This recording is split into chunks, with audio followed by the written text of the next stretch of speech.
Recently Meerut का जो case आया है, ड्रम हत्याकांड, जिसमें मुस्कान नाम की लड़की ने अपने बॉयफ्रेंड के साथ मिलकर अपने हस्बैंड को मार दिया और मारने के बाद बॉडी को नीले कलर के एक ड्रम में पैक कर दिया। इस तरीके के ब्रूटल मर्डर्स जो कि बेसिकली लव ट्रायंगल्स का फॉर्मेट होते हैं वो देखने को मिल रहे हैं। फिर उनकी बॉडी को डिस्पोज करना, उन्हें फ्रिज में पैक कर लेना, बेड में रख लेना, बोरे में रख लेना, ड्रम में रख लेना, ये दिन ब दिन ऐसे मल्टीपल केसेस सुनने को हमें मिल रहे हैं और इनका रीजन एक ही है। And one of the case which was in highlight in recent days is the Atul Subhas case. What do you have to say about those cases? So again the same thing कि women's are misusing their rights. So basically ये पूरा case है Noida serial murder 2006। एक Nithari village है, वहाँ पे बच्चे missing जो है उनके रिपोर्ट्स आना स्टार्ट हुई कि बच्चे गायब हो रहे हैं बैक टू बैक, बट पता नहीं चला था कि एग्जैक्टली हो क्या रहा है। उस गाँव में एक बंगलो है। इन्वेस्टिगेशन जब हुआ तो वहाँ पे पता चला कि जो उनके घर के पास में नाला है, वहाँ से बॉडीज निकलना स्टार्ट हुई और वो भी स्केलेटल रिमेन्स थे। जब इन्वेस्टिगेशन और चला तो ये पता चला कि वो जो सर्वेंट था वो क्या करता था, बच्चों को किडनैप करता था, उन्हें मारता था और फिर डेड बॉडी के साथ सेक्सुअल असॉल्ट करता था। Yes, dead body के साथ। और ये भी पता चला कि शायद वो उन बॉडीज को खाता भी था। These days we can see a lot of false rape accusations जो है वो men पर लगते हैं, and I think forensics plays a very major role in uncovering that. Maximum are false rape cases. Hello listeners, welcome back to NMN Pods. I'm your host Rishika. We're diving deep into the fascinating world of forensic science. Think crime thrillers, courtroom showdowns, and uncovering hidden truths. But it's so much more than that. It's a career that changes lives and uncovers justice. Meet Priyanshi Jain, a forensic science educator who trains the next generation of investigators and inspires them to think critically and ethically.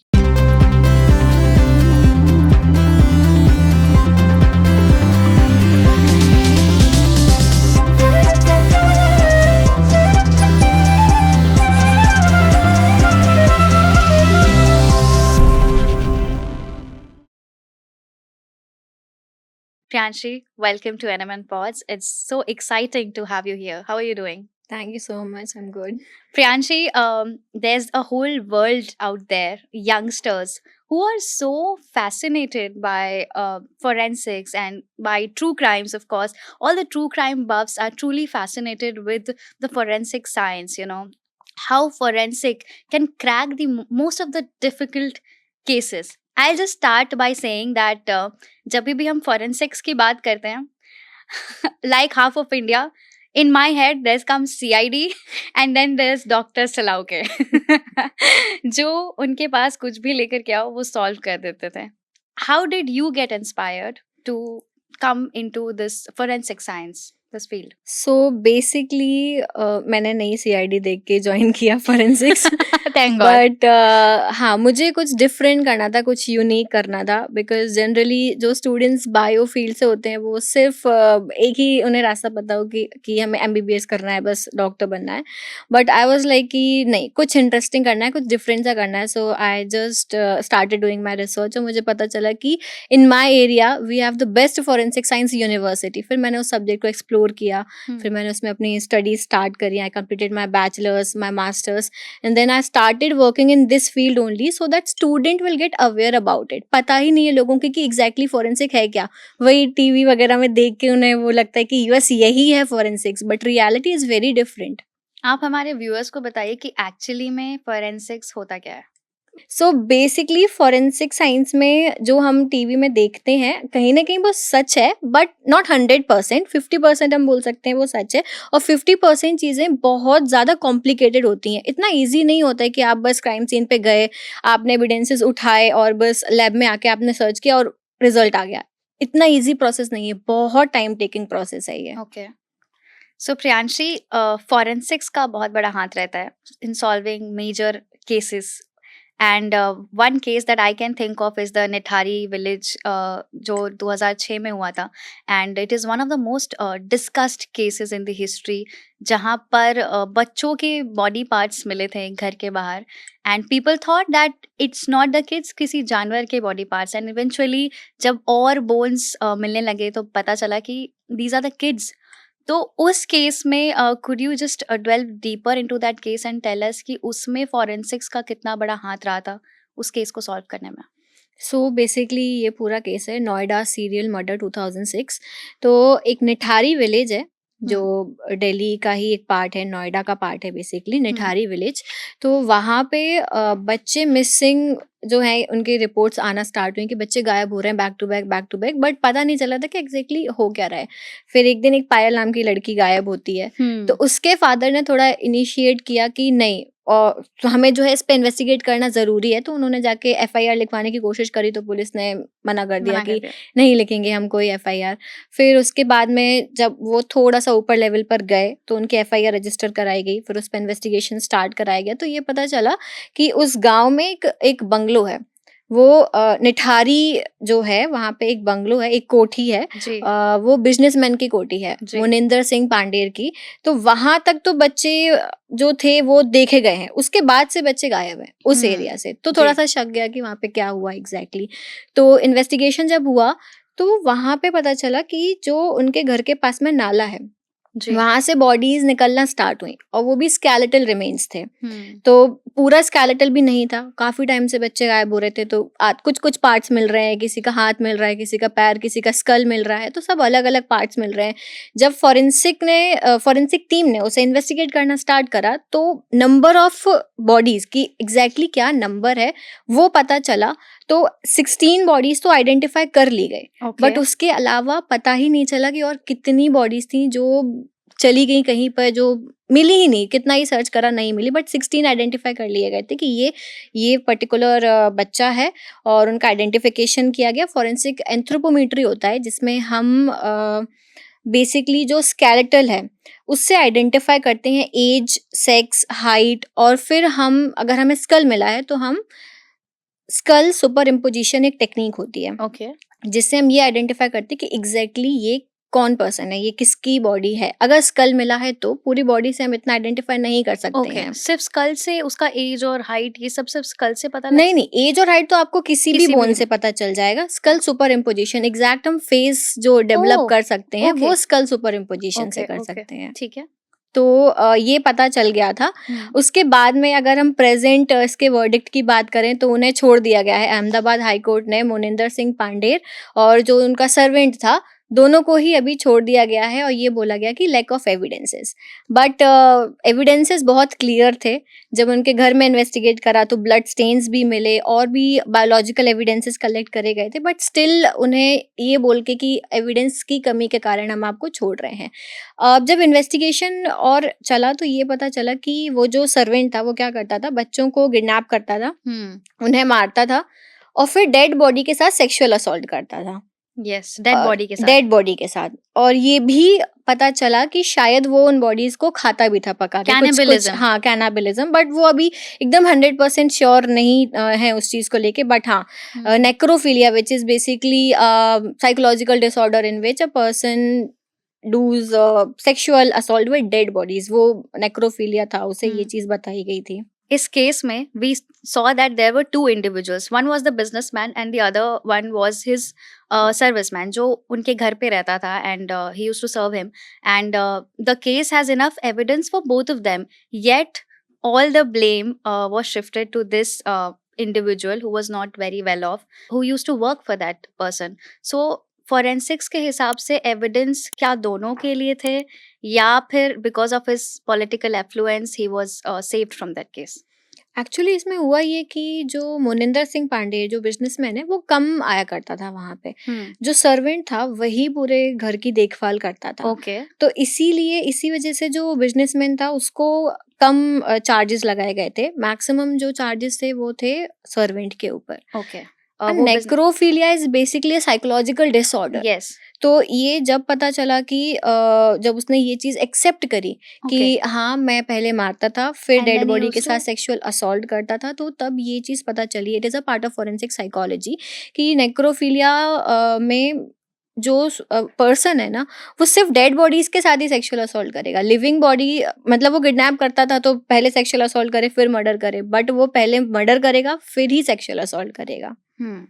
Okay. Okay, Priyanshi, talking about a dead body because forensics deal with a dead body.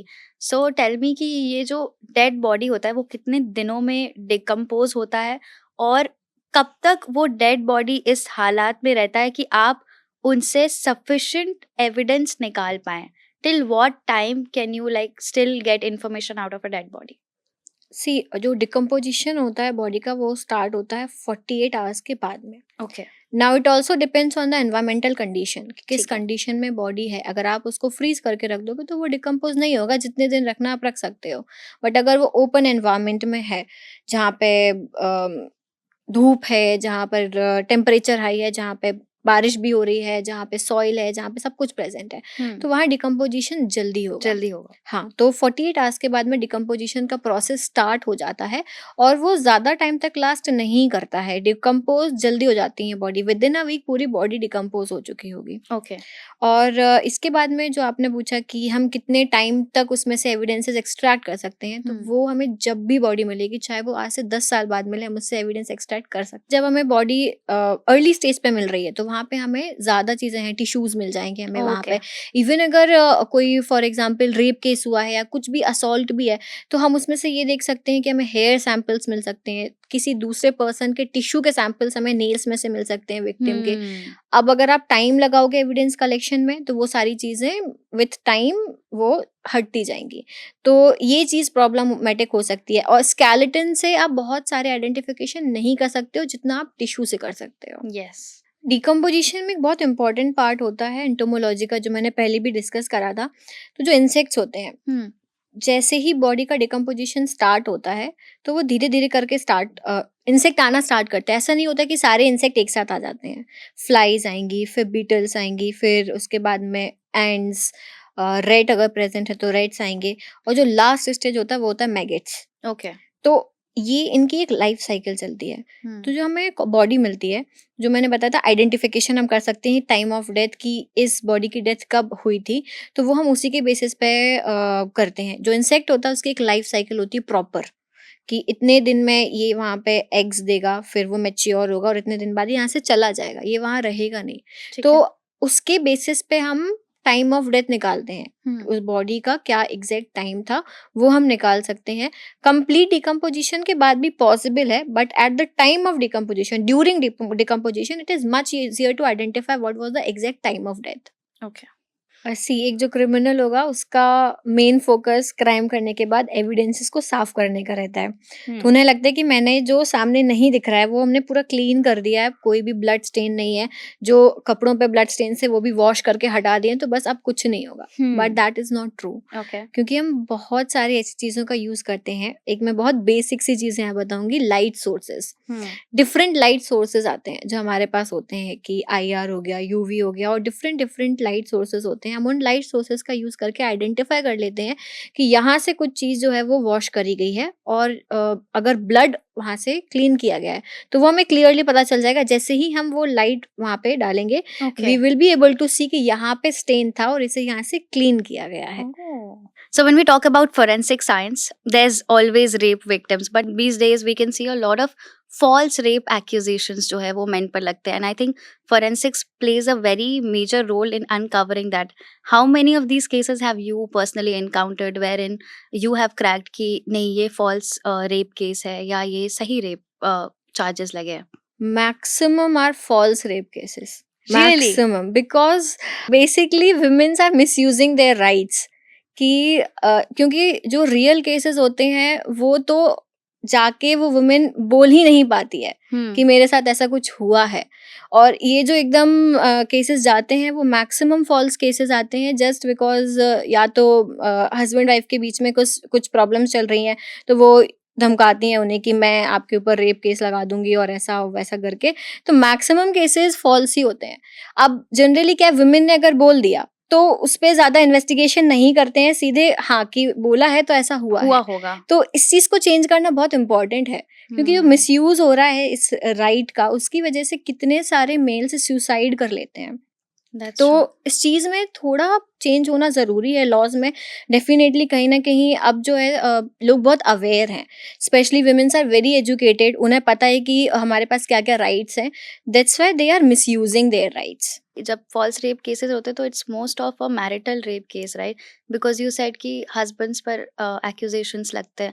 तो marital rape cases में आप लोग कैसे determine करते हो as forensics experts? How do you guys come in the picture and say कि no this is false case? Now see there are various things कि आपको एविडेंसेस पहले तो ये देखना होगा कि उनके बीच के रिलेशन कैसे हैं, वो साथ में रह भी रहे हैं या नहीं रह रहे हैं। इवन लाइक इनके बीच में अगर कुछ भी कम्युनिकेशन है, they are meeting, they are having any type of relationship, तो वो थोड़ा सा मुश्किल होता है हमें ये समझना कि क्या प्रॉब्लम एग्जैक्टली है। ओके। क्योंकि पहले तो उनकी स्टोरी जानो, बैकग्राउंड जानना होता है कि क्या हुआ है। अब अगर मिल ही नहीं रहे हैं और अगर एक वुमेन आके कह रही कि मेरे साथ में 4 साल पहले जो था वो रेप हुआ था, now it is very difficult to understand कि हम उसे रेप कंसिडर करें या नहीं करें। तो ये थोड़ा सा मोर ऑफ अ थिंग कि हम विटनेस के जो भी टेस्टिमनी है हम उस पर रिलाई करते हैं कि एग्जैक्टली क्या है। Okay, and there are so many cases जहाँ पर there been a long gap, मतलब बॉडी 10 साल 20 साल बाद मिल रही है और एविडेंस जो है वो इस पूरे प्रोसेस, इस पूरे सालों में काफ़ी ज़्यादा डिस्ट्रॉय हो चुके होते हैं with the passage of time. So give me some examples of some of those cases wherein इतने पुराने एविडेंस हो जाने के कारण केस में या तो डिफिकल्टी आई या फॉरेंसिक साइंस ने उसको भी नेविगेट करके उस केस को क्रैक किया। Any examples of these cases? Okay, so basically एक केस है, गैरी डेल्टन करके है ये। Okay, okay. इंडिया का केस नहीं है। इस केस में भी उसे रेप का चार्ज लगा था। Obviously it was a false accusation, तो उसे जेल भेज दिया गया। अप्रॉक्स 20 साल बाद ये चीज़ प्रूव कर पाए कि उसने ये करा ही नहीं था। तो अब ये चीज़ ऐसे ही हुई कि जो एविडेंसेस कलेक्ट होके आए थे, जो विक्टिम के क्लॉथ्स थे उस पे सीमेन सैंपल था। ओके। उस सीमेन सैंपल का जब डीएनए प्रोफाइलिंग हुआ, क्योंकि ये बहुत पुराना केस है, उस टाइम पे डीएनए प्रोफाइलिंग इतना एडवांस नहीं था, तो जब ये टेक्निक आई और जब इसे फिर से इन्वेस्टिगेट किया गया तो तब पता चला कि ये सीमेन सैंपल, हमने जब डीएनए एनालिसिस करा तो ये पता चला कि ये तो इसका था ही नहीं, वो किसी और पर्सन का था। तो वो इतने साल जेल में काटने के बाद उस पे से ये एक्यूजिशन हटा और उसे बाहर निकाला गया, और जो रियल में उसका अक्यूज था फिर उसे पकड़ा गया। तो आज के टाइम पर ऐसा goof up या फिर ऐसा पॉसिबिलिटी आज के टाइम पर भी एग्जिस्ट करती है, या today it's the technology has advanced a lot and it even with the passage of time से कि 1 वीक हो गया है उसके बाद भी ये पता लगाया जा सकता है? Has forensics advanced to that level? Yes, definitely we have so many techniques कि हम सालों पुराने एविडेंसेस पर भी काम कर सकते हैं और रिजल्ट निकाल सकते हैं। बट अगेन, अगर सैंपल को या एविडेंस को टेम्पर नहीं किया गया है, अगर एविडेंस टेम्परिंग है, then we cannot do anything, क्योंकि हमारे हाथ में सीधे एविडेंस आता है तो हम उसी पर काम करते हैं। अब अगर एविडेंस से ही टैम्पर करके आएगा तो हमारा जो रिपोर्ट है, जो रिजल्ट है, वो उसके बेसिस पे आएगा। Evidence tampering is the major problem of India, specially यहाँ पे सबसे ज्यादा टेम्परिंग होती है, सारे लोग अंदर घुस जाते हैं। बिल्कुल। तो ये प्रॉब्लम इंडिया में है, और with the passage of time evidence भी डिस्ट्रॉय होता है, धीरे धीरे जो है वो डिस्ट्रक्ट होना स्टार्ट हो जाता है। जितना फ्रेश एविडेंस उतना जल्दी चीजें सॉल्व होंगी। एक्चुअली ये बात आपने बहुत सही कही। अभी आप कैलकाटा वाले केस को देख लो, तो जहाँ पर ये पूरी घटना हुई, इंडिया में क्राइम सीन को प्रोटेक्ट करने का कॉन्सेप्ट अभी भी, आई डोंट नो, पीपल तो ठीक है, पुलिस में भी अभी तक वो नहीं आया। What do you think basically is the हाँ, reason? बेसिकली पुलिस ही सबसे ज्यादा गलती करती है। कि मुझे ऐसा लगता है कि पुलिस का इन्वॉल्वमेंट थोड़ा कम होना चाहिए, जिससे कि एक्सपर्ट्स जो हैं उन्हें पता है कि हमें एग्जैक्टली क्या करना है, क्या प्रोसीजर है, हम कैसे एविडेंसेस को कंटामिनेट होने से बचा सकते हैं। बट हमारे यहाँ मेजॉरिटी पावर जो है वो पुलिस के पास में है, और उन्हें आप 1 महीने या 2 महीने की ट्रेनिंग देते हो और वो उसी ट्रेनिंग के अकॉर्डिंग काम करते हैं, तो उतना सीरियस नहीं होते हैं चीज़ों को लेके कि हाँ ठीक है, एक पुलिस वाला जाके देख रहा है, 4 और जाके देख रहे हैं, तो आप खुद भी अपने ट्रेसेस वहाँ पे छोड़ रहे हो। ये चीज़ उन्हें नहीं पता होती है। So it is because of lack of training. Hmm. Okay, coming back to year long cases, there's one case that is Sheena Bora murder case, जहाँ पर बहुत लंबा समय लगा और वो एविडेंस फिर भी सामने आया and then the case was solved. What do you have to say about that case? So Sheena Bora case पर एक डॉक्यूमेंट्री भी है आई गेस। हाँ, Netflix पर आ गई है हाँ वो। हाँ, तो उसमें भी काफ़ी सारी चीज़ें बहुत अच्छे से बताई गई हैं। जी। तो उस केस में भी इतनी सारी प्रॉब्लम्स इसलिए क्रिएट हुई क्योंकि किसी को ये क्लियर नहीं हो रहा था कि उसकी बायोलॉजिकल मदर है कौन exactly.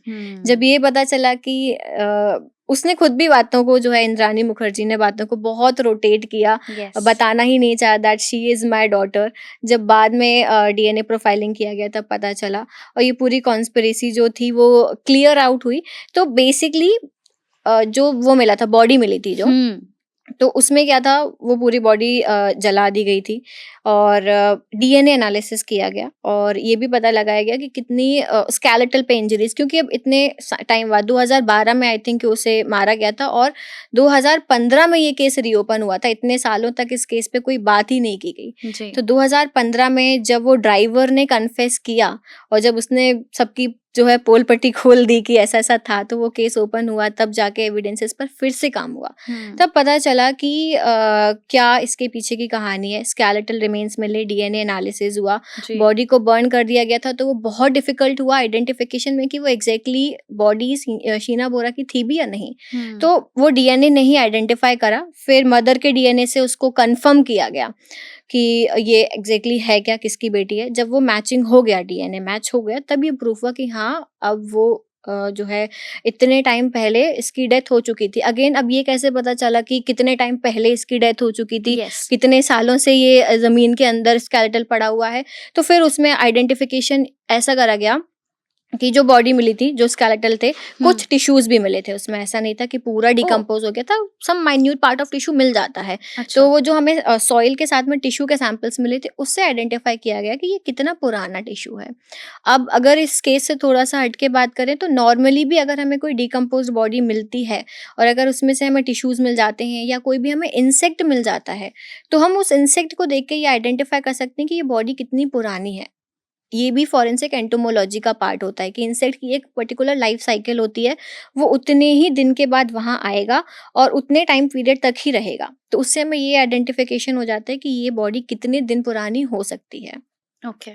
And one of the case which was in highlight in recent days is the Atul Subhas case, जो अपना सुसाइड वीडियो उन्होंने बनाया और बताया कि उनके साथ किस तरह की प्रताड़ना हो रही थी उनके वाइफ के द्वारा, and then he committed suicide.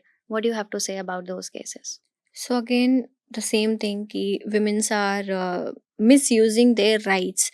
तो यहाँ पे उस वीडियो में बहुत क्लियरली उसने चीज़ों को एक्सप्लेन किया। मतलब अब इसमें तो एविडेंस सामने है, पूरी दुनिया के सामने एविडेंस है, तो इसमें कोई क्वेश्चन की बात ही नहीं है। और ऐसा बोला जाता है कि जो इंसान लास्ट के जो अपने वर्ड्स बोलता है, वो उसे हम एज कंफर्मेशन ही लेते हैं, हम उसमें कोई क्वेश्चन मार्क नहीं लगा सकते, बिल्कुल। Because that is basically the dying declaration. तो वो जो एविडेंस मिला है, ये जो चीज़ है, इसमें हम ये बोल सकते हैं कि जो उसकी वाइफ है, जनरली ऐसा मैक्सिमम केसेस में होता है कि हस्बैंड को एकदम प्रेशराइज करा जाता है कि आप सब कुछ पूरा आपको ही देखना है। बट अकॉर्डिंग टू मी, अगर आपका डाइवोर्स भी हो रहा है तो आप इतने केपेबल हो कि आप अपना, और अगर आपका बच्चा है तो आप उसको खुद कमाओ और खुद आप पाल सकते हो। That is the very simple thing. आज के टाइम पे आप इतने एजुकेटेड हो, the women, the wife of Atul Subhash, she is very educated और वो जॉब भी कर रही है, सब कुछ है, तो आई थिंक कि वो खुद से अपना हैंडल कर सकती थी। But just to take revenge कि मैं इतना परेशान कर दूंगी तुम्हें कि तुम बिल्कुल रह ही नहीं पाओगे। Even in the video he told कि उन्होंने ऐसा बोला, इवन द जज जो कोर्ट में थी, कि सुसाइड लोग कर लेते हैं, तो इस बात पे हंस दी थी। और उनकी मदर ने भी ये बोल दिया था कि तुमने क्यों नहीं अभी तक सुसाइड कर लिया। तो ये बहुत छोटी-छोटी चीज़ें इंसान को साइकोलॉजिकली कितना इम्पैक्ट देती हैं। आप ऑलरेडी 2 साल से परेशान हो और कोई इस तरीके की बातें कर दे, तो उन्हें ये लगता है कि हमारी फैमिली भी परेशान हो रही है, तो हम सुसाइड कर लेते हैं, तो ये बेटर रहेगा कि एटलीस्ट मेरी फैमिली अच्छे से रहेगी। साइकोलॉजिकल इम्पैक्ट इतना ज़्यादा उस इंसान पे आ गया था, इतना प्रेशराइज़ कर दिया था उसे, तो इट इज़ कंप्लीटली भई आप जो है उसे प्रताड़ित कर रहे हो सुसाइड करने के लिए। Completely open and close case है ये। इसमें जो है जो भी उसमें लिखा गया था, उसने शायद वीडियो में भी और शायद लेटर भी कुछ लिखा था, जिसमें उसकी mother in law Mother-in-law, yes. And wife और फादर इन लॉ भी मेंशन है, ऑल्दो फादर इन लॉ पहले ही एक्सपायर हो चुके थे 2019 में, बट उसने ऐसा वीडियो में बताया कि उसकी वाइफ ने ये बोला, मर्डर का केस लगाया था उस पे, 302 भी लगाया था, कि ये बोल के कि आपने मेरे फादर से 10 लाख रुपए मांगे थे, इसलिए इस कारण से उनकी डेथ हो गई। तो ये सारे इतने केसेस लगने के बाद में कोई भी मैन होगा, इतना कोई नहीं सह सकता। तो इस कारण से उन्होंने इतना प्रूफ दिया। अब ये एक्सपेक्ट करा जाता है कि हमारे जो लॉज हैं उनमें चेंजेस आना बहुत इंपॉर्टेंट है। किसी वुमेन के साथ ऐसा हुआ होता अगर, तो डेफिनेटली कुछ ना कुछ चेंजेस आते, क्योंकि एक बहुत पुराना केस था, भवरी देवी का जो केस था, उस टाइम पे भी जब वो केस हुआ था तो चेंजेस आए थे और विशाखा गाइडलाइंस को लागू किया गया था। उस केस के बेसिस पे डायरेक्ट उनका कुछ भी इन्वॉल्वमेंट नहीं था, बट उस केस को लेके चेंजेस किए गए थे। Okay. ऐसे ही जब निर्भया केस हुआ था तो पॉश एक्ट Fast आया track था। case, हाँ, fast तो track ये आया. सारी चीजें आई थी, तो अब चेंजेस आना जरूरी है। मेंस की राइट भी उतनी ही इम्पोर्टेंट है जितनी विमेन्स की राइट है। स्पीकिंग ऑफ द परपेट्रेटर्स, जो भी कुछ ऐसे इंसिडेंट्स, ऐसे केसेस जो ऐसे घटना को अंजाम देते हैं, व्हाट डू यू थिंक कि उनका जो मेंटली वो कहाँ से स्टेम होता है? इज इट चाइल्डहुड ट्रॉमा, और they have gone through something themselves in their adulthood or their childhood? Because you have seen a lot of these cases closely, so what do you think, where does all of that come from? So basically अगर कोई crime करता है तो उसका brain normal तो function नहीं कर रहा है, जी. क्योंकि we have feelings, we have emotions. But अगर कोई सीरियल किलर है, एक जो सीरियल किलर है और एक जो वन टाइम क्राइम करा है, तो उसमें बहुत डिफरेंस होता है। दोनों के ब्रेन का फंक्शन अलग अलग होता है। तो अगर हम नॉर्मल ब्रेन की बात करें तो हमारा ब्रेन डिफरेंट डिफरेंट लोब्स में डिवाइडेड होता है। हर लोब अपना पर्टिकुलर फंक्शन करता है। ऐसे ही we have one part in our brain which is amygdala, जो Amygdala. हमारे इमोशंस को, फीलिंग्स को, फियर एंड फ्राइट, कुछ अच्छा लग रहा है तो हम स्माइल करेंगे, हम खुश होंगे, कुछ बुरा लग रहा है so we will cry. Basically जो वो होते हैं सीरियल किलर्स होते हैं, जो क्रिमिनल्स होते हैं, उनका एमिगडाला का जो कनेक्शन होता है वो कम होता है, ड्यू टू विच इनके अंदर इमोशंस नहीं होते हैं, फीलिंग्स नहीं होते हैं, कि वो अपने आप को एक्सप्रेस भी नहीं करते हैं और इस तरीके के क्राइम कमिट करते हैं। रीज़न डेफिनेटली कुछ ना कुछ ट्रॉमा रहा होगा। ऐसा होता है कि बहुत सारे बच्चे जो होते हैं, अब उन्होंने फैमिली में मारपीट, देखी लड़ाई होती है. झगड़ा ये सब देख के वो बड़े हो रहे हैं। तो 2 चीज़ें होती हैं कि या तो वो ये सोचते हैं मैं भी ऐसा करूँगा, हाँ. या उन्हें ये रहता है कि जिसने मेरी फैमिली के साथ ऐसा करा मैं उससे बदला लूँगा। तो वो बदला लेने के कारण किसी ना किसी के साथ में वो क्राइम कमिट करते हैं, मारपीट, मर्डर कुछ भी हो सकता है। एक अगर ट्रॉमा बैठ जाता है, जो हम सीरियल किलर्स देखते हैं कि बैक टू बैक जो है वो सेम मोडस ऑपरेंडी का यूज़ करके क्राइम को कमिट करता जा रहा है। तो वो सीरियल किलर्स सिर्फ अपने सेल्फ सैटिस्फैक्शन के लिए, कि मुझे ऐसा करने में अच्छा लग रहा है। आपने इसको क्यों मारा? कोई रीज़न नहीं है, मुझे अच्छा लगा मैंने मार दिया, simple. One of the most discussed cases in recent times has been the Tandoor murder case, right? And it is a very interesting and at the same time it's a very harrowing case, wherein the remains of a woman helped crack the case, because पहले तो उन्हें लगा था कि कुछ कागज जला रहे हैं तंदूर पर, and then it eventually turned out that a woman's remains has been found there. And I want to understand कि जब एक बॉडी पूरी तरीके से बर्न हो गई है, उसके बाद फॉरेंसिक्स के थ्रू ये केस क्रैक होता है that it was his own wife who was murdered in his own restaurant. What do you say to that? How forensic has helped crack that kind of a case?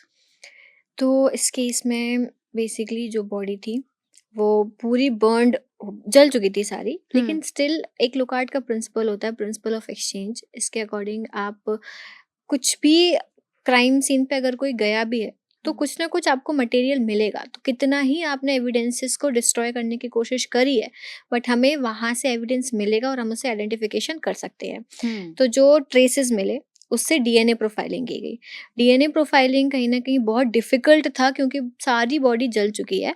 But जो techniques हैं उससे हम nuclear DNA अगर हमें नहीं भी मिलता है तो हम माइटोकॉन्ड्रियल डीएनए का यूज़ करके हम डीएनए प्रोफाइलिंग कर सकते हैं।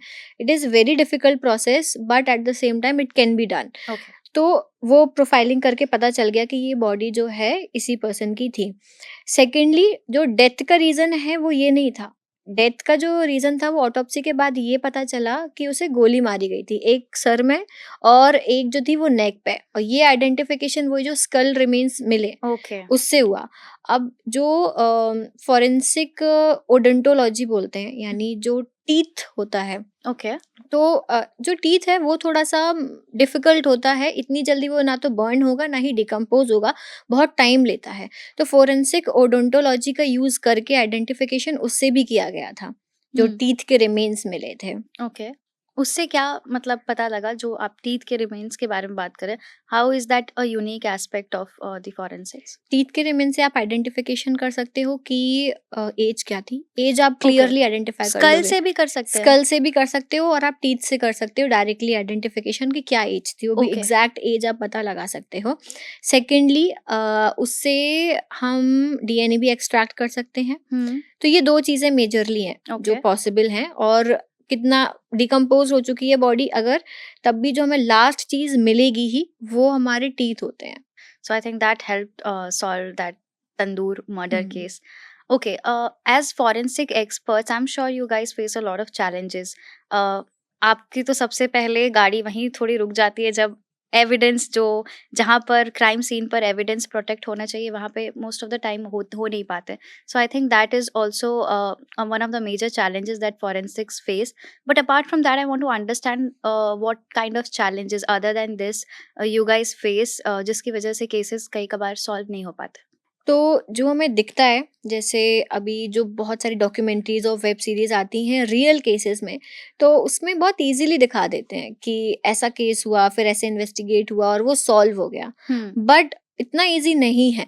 अगर कोई क्राइम सीन हुआ है तो सबसे पहले तो उस क्राइम सीन पे पहुंचना इतना आसान नहीं है, ओके. क्योंकि ज़रूरी नहीं होता है कि हर क्राइम चार दीवारी के अंदर ही हो रहा हो और बहुत ईज़ी सा क्राइम सीन हो। कई बार होता है कि बहुत दूर जाना होता है, हो सकता है किसी खेत के अंदर हो जहाँ पे पूरी फील्ड है। अब उस फील्ड में आपको बॉडी मिल गई पर आपको स्कल नहीं मिल रहा है। अब आप पूरी फील्ड में स्कल ढूँढ रहे हो।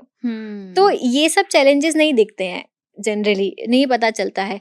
कई बार जो है पानी में हो सकता है कि बॉडी मिली है। अब वो कितना डिफ़िकल्ट है कि फ्लोइंग वाटर है। हम्म. अब आप जहाँ तक वो पानी बह रहा है वहाँ तक लगे हो सर्च करने के लिए एविडेंसेस। ओके. तो ये बहुत चैलेंजिंग चीज़ें हैं जो हमें जनरली नहीं समझ आती हैं कि एक एक्सपर्ट का काम सिर्फ इतना ही नहीं कि आप फील्ड पे गए, आपने एविडेंस उठाया और बस भेज दिया। एविडेंस ढूंढना ही मुश्किल है और फिर आपको उसमें से सॉर्ट करना कि इतनी सारी चीज़ें हैं एक क्राइम सीन पे, हम सब कुछ उठा के नहीं भेज सकते हैं। तो जब आपके पास उतना एक्सपीरियंस होगा, उतना आइडिया होगा आपको, तभी आप एक स्पेसिफिक एविडेंस जो है वहाँ से कलेक्ट करके भेज पाओगे। ओके. आई एम श्योर जैसे आपकी फॉरेंसिक्स टीम होती होगी तो आई एम श्योर कुछ लोग ऐसे होते होंगे जो ट्रेंड हैं क्राइम सीन पर काम करने के लिए. Others are trained to work in the laboratories and you know do all the sampling and everything. So tell me, जो फील्ड पर काम करते हैं उनको क्या लॉस की तरफ से चैलेंजेस या कई कबार जो पुलिस को फेस करना पड़ता है पॉलिटिकल चैलेंजेस, क्या फॉरेंसिक्स टीम को भी ऐसे चैलेंजेस फेस करने पड़ते हैं? एग्जैक्टली चैलेंजेस, चाहे वो लैब में टीम काम कर रही हो, चाहे वो क्राइम सीन पे टीम काम कर रही हो, दोनों के ऊपर बहुत प्रेशर होता है। इंटरफेरेंस होता है काफी. डेफिनेटली बहुत इंटरफेरेंस होता है, चाहे हम पॉलिटिकल लीडर्स की बात करें या फिर हम पुलिस की बात करें, तो इंटरफेरेंस होता है। But at the same time you have the power. कोई हम्म. आपको कितना ही इंटरफेयर करे, रिपोर्ट एट द एंड आप ही लिखने वाले हो, उस जी. पर सिग्नेचर आप ही करने वाले हो। तो अगर हम अपने एथिक्स पे रहते हैं और हम अपने अकॉर्डिंग काम करना चाहते हैं, we can definitely do. But अगर जो अभी क्या है, इंडिया में सब पुलिस के अंडर है, फॉरेंसिक लैब्स भी जो है वो पुलिस वो के भी अंडर पुलिस में के ही है। अंडर है. हाँ, ओके. तो उसे अगर सेपरेट बना दिया जाए तो हाँ. कहीं ना कहीं बहुत फ्रीली काम कर पाएंगे। ओके. बट अभी ऐसा नहीं है। जब उन्हें सेपरेट कर देंगे तब वो इजीली काम कर सकते हैं, अपने अकॉर्डिंग काम कर सकते हैं, पुलिस का इंटरफेरेंस बिल्कुल बंद हो जाएगा। I think this is one of the structural changes. अगर ऐसा हो, इसके अलावा और क्या मतलब डिफिकल्टीज आती है, ऐसा और कौन सा स्ट्रक्चरल चेंजेस कर सकते हैं जिससे हमारी फोरेंसिक्स टीम जो है without any constrain, without any problem और अच्छे से स्मूथली काम कर सके? एक तो सबसे बड़ी प्रॉब्लम है मैन पावर की। Man power. ओके। फॉरेंसिक्स में उतने लोग ही नहीं है, उतने इन्वेस्टिगेटर ही नहीं है जितने केसेस आते हैं। ओके।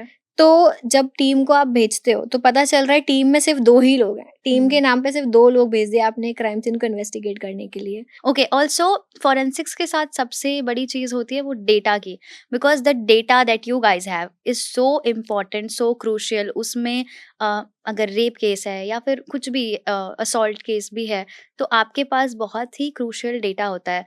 सो उस डेटा का एक्सेस कितना रेस्ट्रिक्टेड होता है, और उस डेटा का एक्सेस कितने लोगों तक पहुंचता है, लाइक इट, बिकॉज आपको एट द सेम टाइम उस इंसान की प्रिवेसी भी प्रोटेक्ट करनी होती है, right? So how does that work out? So basically यहाँ पे NCRB national crime record bureau होता है, फिंगरप्रिंट ब्यूरो जो होता है, इन सबके पास में डेटा होता है पूरा। ओके। जिनके पास में पावर है, दैट मीन्स जो वो टीम है जो उसमें ऑलरेडी एज एक्सपर्ट या जिस भी पोजीशन पे वो वर्क कर रहे हैं, सिर्फ वही लोग वहाँ पे काम कर सकते हैं। इवन अगर मैंने जैसे बोला कि मुझे इस पर्सन के बारे में कोई डेटा चाहिए है या मुझे इस फिंगरप्रिंट को मैच कराना है डेटा से, तो हम पर्सनली जाके नहीं कर सकते हैं।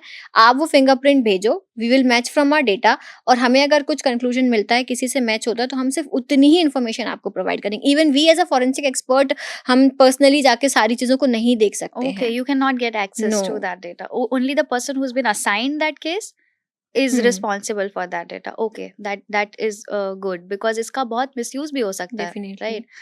Okay, talking about evidences, आज के ज़माने में जहाँ पर AI ने पूरा take over कर लिया है, I'm sure forensics also have to go through these AI things, because आजकल इतने deep fakes और सारे चीज़ें वायरल हो रही हैं। AI आजकल एविडेंस को काफ़ी तरीके से इन्फ्लुएंस कर सकता है। सो ऐसा कोई केस हुआ है या ऐसा कोई इंसिडेंस हुआ है जहाँ पर AI ने थोड़ा गुमराह करने की कोशिश की है केस को? कोई स्पेसिफिक केस तो ऐसा नहीं है जो बहुत हाईलाइट होके आया हो, हम्म। बट एआई दोनों तरीके से है।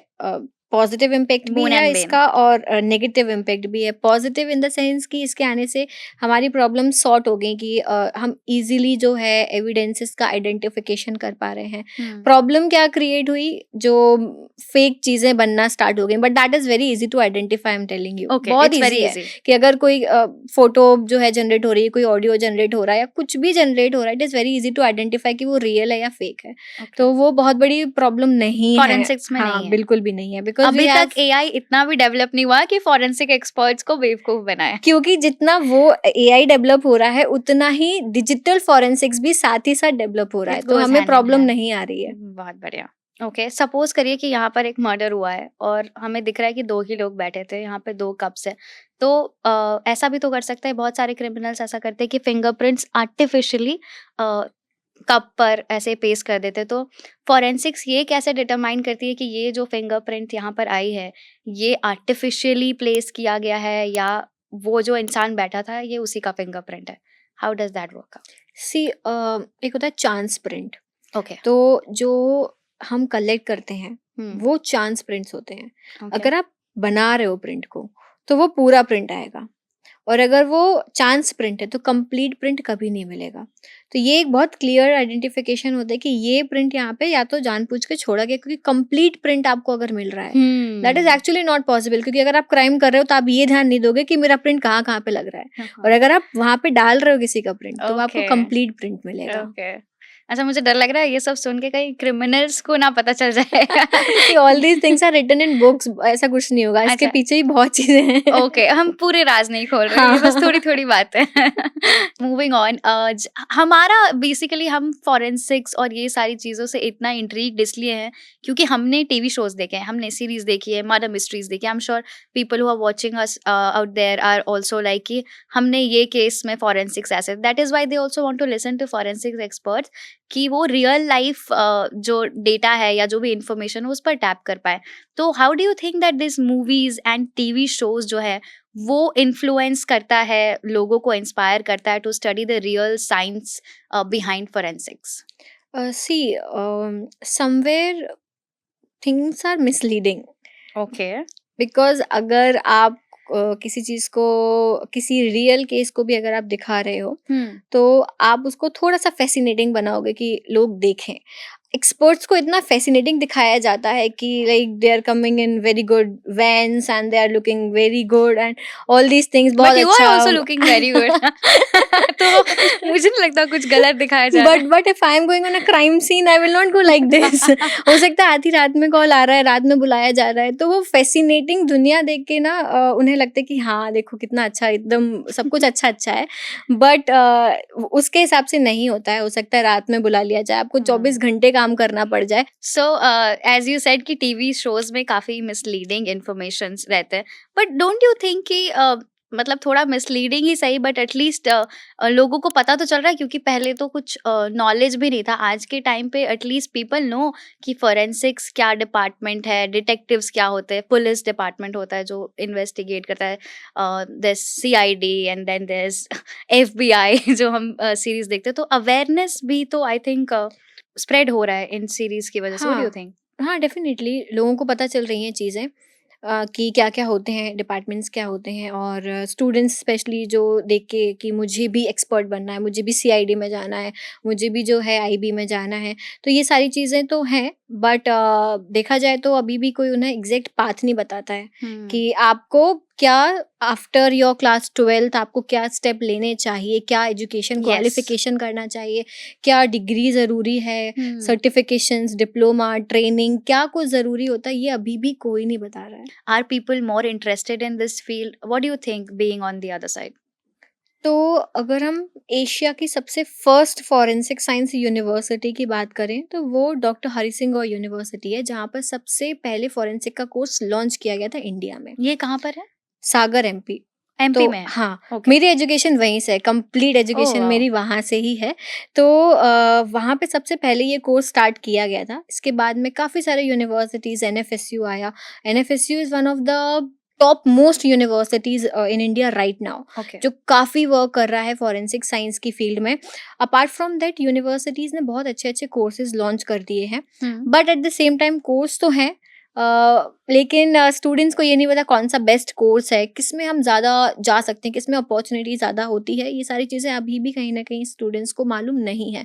तो मैं बेसिकली यही करती हूँ कि स्टूडेंट्स को प्रॉपर एक्सप्लेन करना कि आप क्या कर सकते हो, किस फील्ड में ज़्यादा स्कोप है, कौन सा फील्ड जो है वो ग्रोइंग फील्ड है, और ऐसा कौन सा फील्ड है जिसमें ज़्यादा वर्क है ही नहीं, जो आप इमेजिन करके जा रहे हो वो आपको वैसा कुछ भी नहीं मिलने वाला है। Okay. तो स्टूडेंट्स अवेयर हैं bye watching all those things in movies and TV Mhm. series, but उन्हें ये नहीं पता कि हम कैसे इस field कैसे में जा जाएं सकते कैसे? हैं। हाँ। हाँ, एक उन्हें इन्वेस्टिगेटर तो बनना है, और उन्हें बहुत सारे मिथ्स हैं चीज़ों को लेके। जैसे एक सबसे बड़ा मिथ तो स्टूडेंट्स के अंदर यही, स्टूडेंट्स क्या भी जितने भी लोग ये देख रहे हैं उन सबको ये लगता होगा कि फॉरेंसिक एक्सपर्ट जो है वो पोस्टमार्टम करता है, बट ये नहीं होता है। फॉरेंसिक एक्सपर्ट करता ही नहीं, डॉक्टर करता है डॉक्टर करता है पोस्टमार्टम। पोस्टमार्टम। तो वो यही सोच के आते हैं कि मुझे बोलते भी हैं स्टूडेंट्स कि मैम हमको पोस्टमार्टम करने मिलेगा क्या, तो उन्हें बताना होता है कि नहीं, वो हमारा काम ही नहीं है। अच्छा। हाँ, And with that, we come to the end of this amazing podcast. Thank you so much, Priyanshi, for sharing your wonderful experience. It was lovely having you here. और आपने जितने भी केसेस के बारे में बताया, स्पेशली जो स्टूडेंट्स हमें देख रहे हैं उनको बताया कि कैसे अपना फोरेंसिक एक्सपर्ट बनने की ड्रीम को परस्यू करना है. That was really interesting. Thank you once again for sharing your passion for forensic science. It was really great having you here. thank you so much. Thank you so much.